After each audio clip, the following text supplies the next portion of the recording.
Now that the zombies and multiplayer feedback videos are out there, I can get into some general feedback that either didn't fit in any of those categories, maybe they fit in both. Whatever the case, this is sort of the video where I think I can be the most creative with how I feel about the game, where I think the game could improve, things I would like to see to the game.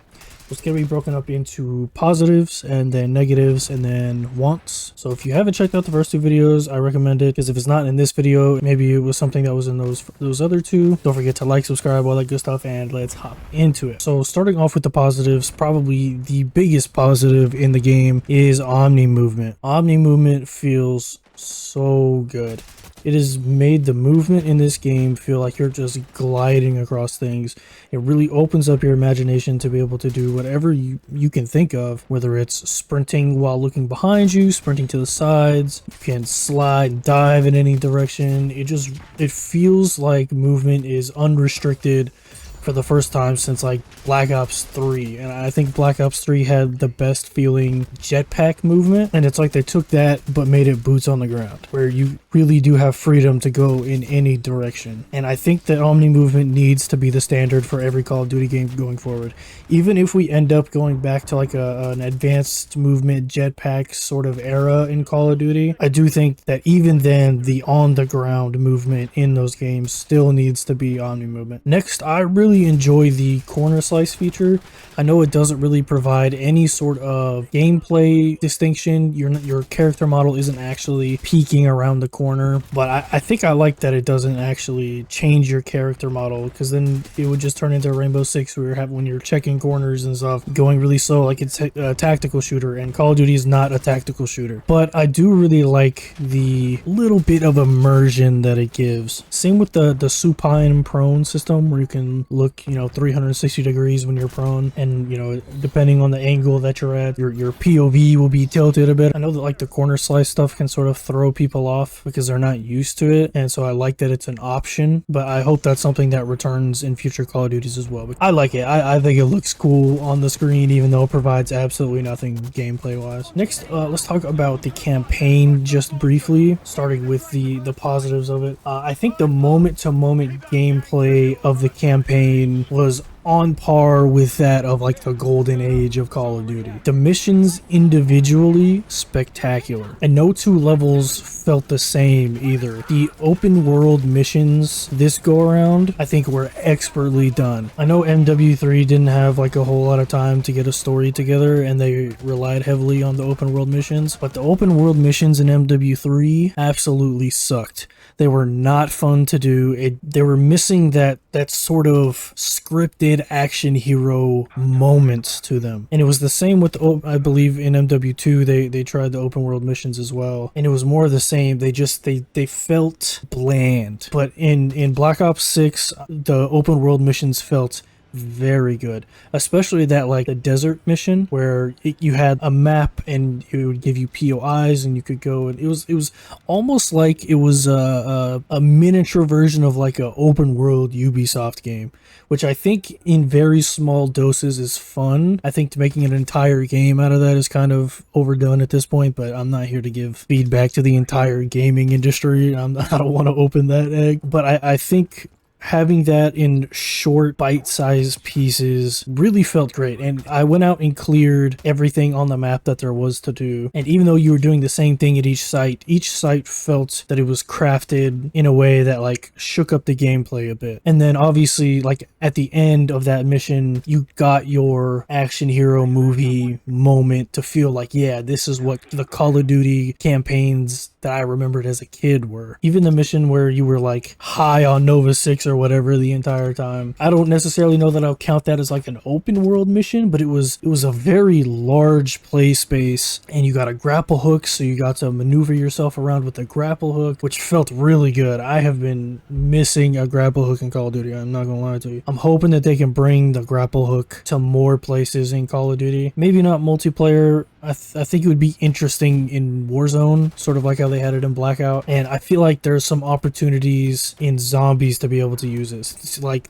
that mission in particular, obviously you were fighting off zombies. But yeah, the moments in the campaign felt really good. But my biggest complaint about the campaign was that the overarching story did not feel cohesive. It didn't feel all that connected. It felt like it was sort of bandaged together to make sort of the ramblings of a story. So that's why I can't like put it up there with gold standard of Call of Duty campaigns that are Black Ops 1, Black Ops 2, Modern Warfare 2, the OG one. Like all of those had the action and the moment-to-moment gameplay, and they also had the overarching story and plot points to make it feel like a fluid story, which is what this game lacks in the campaign. But still very fun. If you haven't played it yet, highly recommend it. It's a very fun playthrough. All right, next I want to talk about prestiging. I think prestiging feels very rewarding in this game. In past, I've really not cared about prestiging because, like, why would I just want to start again from zero for a different icon next to my number? It just never really intrigued me, never pulled me in. But with Cold War's Prestige shop, I think that was the first time where I was like, okay, prestiging could be something that is actually interesting, that actually rewards you. And I think with this game, they took that. I don't necessarily want to stay a step further. I don't think they improved on the Cold War Prestige shop. I think it's more of like an adjacent step where they brought back classic Prestige, which a lot of people wanted, but they also made it very rewarding. At every single Prestige, you were getting these themed rewards that I think were nostalgic, they were interesting. You got blueprints that look like other guns, like you have the VSP Jackal, you have the STG, I believe that's for the Model L, on top of the different operator skins. Like you have Menendez, you have Battery from Black Ops 3, and the Prestige icons themselves were obviously nostalgic too. I really liked all of them. So I think it was a good like marriage of the two systems. I think for like a next step, they could take the base of the Black Ops 6 Prestige system, and then once you get into the Master Prestige, they could add in a Prestige shop. So as you're gaining all of these levels in Master Prestige, you get these tokens you can spend on different things, whether it's like some XP tokens or blueprints, some operators maybe, stickers, weapon charms, whatever it may be. I think that would be a nice evolution to the Prestige system while keeping it sort of OG for the people that enjoy that. Alright, now let's hop into some negatives. Let's pick up where we left off with Prestige. One negative that I found with Prestige was that every time you Prestige, it would reset like everything. Like you would still have your weapon builds, but it would reset all of your classes, it would reset your operators, it would reset any sort of customization that you had on your profile. And those are things that I think they need to change. Like I agree, if you're prestiging, you should relock all of your stuff. That's fine. Just don't reset all of the customization that you had, because then you got to spend 10-15 minutes making all your classes again, setting the right operators, putting the finishers on, changing your calling card and emblem, and sometimes it even like reset my plan tag for some reason. But that was really the only negative experience that I had with the Prestige system. Next, I think the weapon leveling is too slow, and we're sort of creeping back into that MW19 Cold War era where there were just insane amounts of levels on every single weapon for no reason. I think you need to cut back a little bit on the weapon levels and maybe increase the weapon XP a tad bit, because the fun part of the game is using the weapons. The not fun part of the game is leveling the weapons. Next, the only downside that I have with Omni movement is, unless I'm missing something, you can't separate your prone and dive binds. And so I'm constantly finding myself diving when I just want to go prone, and I've definitely launched myself off buildings accidentally, and it's pretty annoying. So if we could get a way to separate those bindings, that would be clutch. Next, let's get into some feedback on events. I think for the most part, events have just been okay. There's a lot of room for improvement and innovation. I think for events that are like the Jolly Archies event, when you had to actually pick up the physical object, I think that felt fine in Warzone because you're sort of used to picking up loot like that anyways. But having to physically pick something up in multiplayer and zombies felt weird. I'm not necessarily gonna say that it was bad. I think I would rather have them just automatically go to my inventory. Or maybe a system where almost like a dog tag, where if a teammate picks it up, it goes into your inventory as well. So the entire team like shares the pool of Archies or whatever. Next, and this is something that is coming. I just went over the patch notes for season 2 and they did mention this, but I think we need more challenge based events instead of just XP based events that can switch up the normal gameplay. I think these type of events are a bit more engaging and they feel more fun to complete, as long as the challenges themselves are fun. Don't make them ridiculously annoying, but just some sort of challenge that's like tied to the event. For instance, in the Squid Games event, I know that was an event pass, but maybe you could have also had some challenges alongside that that gave you bonus XP that were specific to the Squid Game events in general, because there was really no reason to even play the Squid Game events in the first place. Speaking of the Squid Game event pass, honestly, I thought it was fine. If it was quick to complete, the premium track, it didn't really make me feel like I had to purchase it. There wasn't like an exclusive weapon or anything tied to it. Like if they would have made the cleaver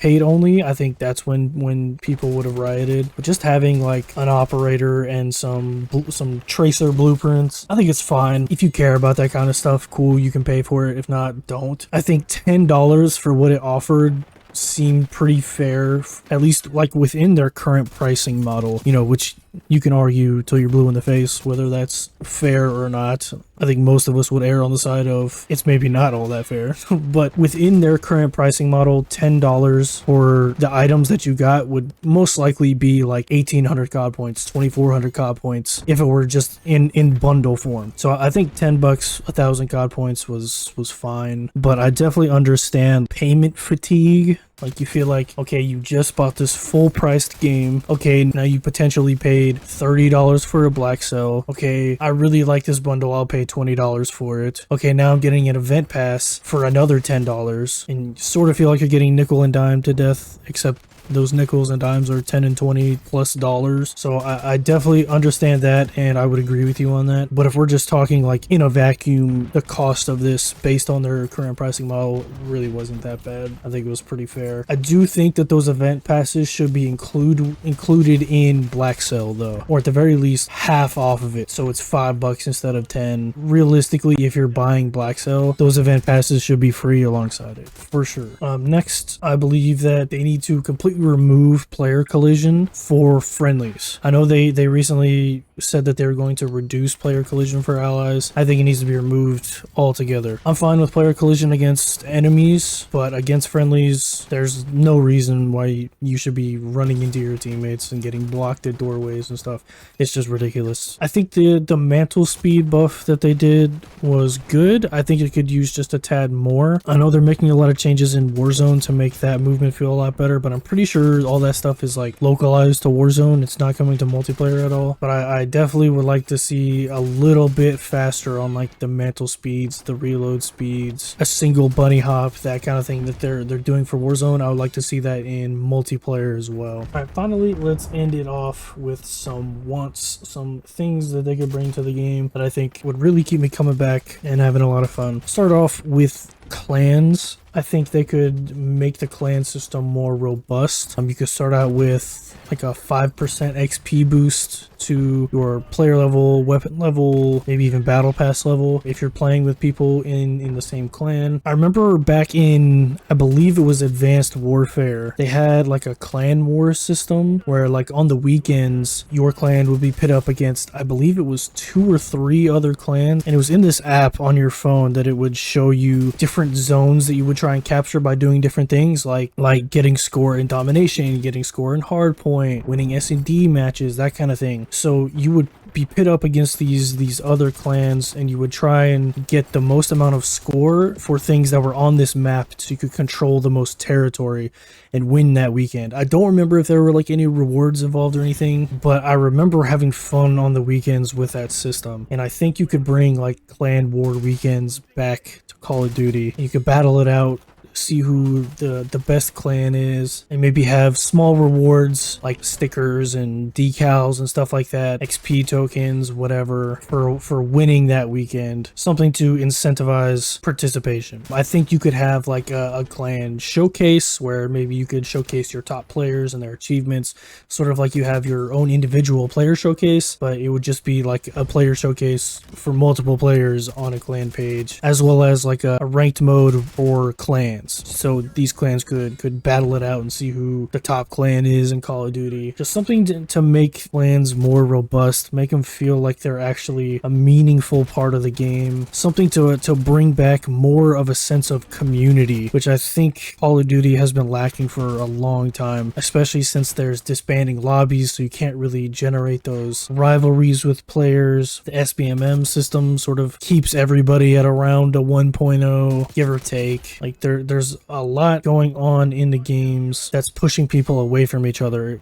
The voice moderation, so people don't really want to talk in game anymore. I think they need some sort of system to bring a sense of community back, and I think making a more robust clan system could be a step in accomplishing that. Next, I think they need to invest in real artists again. Stop using so much AI in both your art and your anti-cheat systems. I know games are expensive to make, but you are consistently the highest selling game every single year. Invest in your product more. I know most of the calling cards and emblems and stuff go unused in the game, but seeing just AI slop in the game, man, it feels bad. Same with using AI in anti-cheat systems. It's obviously not working. In fact, it's creating a shadow ban system that's banning safe players, although they've already talked about all the changes that they're making. One thing I do like that I want to highlight from their community note that they sent out last week was in season 3, they're going to be making a system that will authenticate legit players, and that'll help weed out cheaters because they won't be authenticated. And I am excited for that. But again, using AI in like anti-cheat systems as well as AI moderation in the voice chat, it's creating a system that's punishing players far more than it needs to. Also, let's just go ahead and give AI protections to your voice actors. There's no reason why voice actors that have been with this franchise since the beginning should be getting booted and recast because you don't want to give them AI protections. Act like you give a damn about the art in your game, please. You need to bring passion back to the creative process of the game. It just feels dull in that aspect. And now you're having voice actors leave left and right. Come on. Everybody knows you can do better. Your players deserve better. Your developers deserve better. Your artists deserve better. Your actors deserve better. Your community deserves better. And the final piece of feedback that I have is seriously consider not releasing a new game every single year. I think there's a lot of these issues that come up year after year after year because you're releasing this brand new game and then you have to fix everything that's wrong. Then you have to reintroduce the new features that were in the last one to the new one because they didn't have time to get that old feature back into the game because they didn't have the feedback from the old game. I look at MW3, which was a game that was basically built on top of MW2. So the developers really only had to focus on creating new maps, creating some new weapons, improving upon the old systems while also retaining the good ones. And like it's one of the best multiplayer experiences of the last several years. And there was so much extra content that they were able to make, like weekly events to get camos and aftermarket parts and all that stuff, because they didn't have to worry about creating an entirely new game. It was built upon MW2. And then you get Black Ops 6, which granted, this is Treyarch's first game fully releasing on an IW engine. So a lot of the development time was put towards creating the tools that they need to make a Treyarch game, because Treyarch games have always felt very different to Sledgehammer and Infinity Ward games. But because so much time had to go into creating all of these tools, now you're seeing where there wasn't enough time to bring in things that were good in the last game, like with the Warzone map that like reverted back to its original state instead of all the improvements that they made throughout the last year. Same with the camo and achievement tracker that was in MW3 that it's coming in season 2, but that should have been in the game day 1 and it wasn't.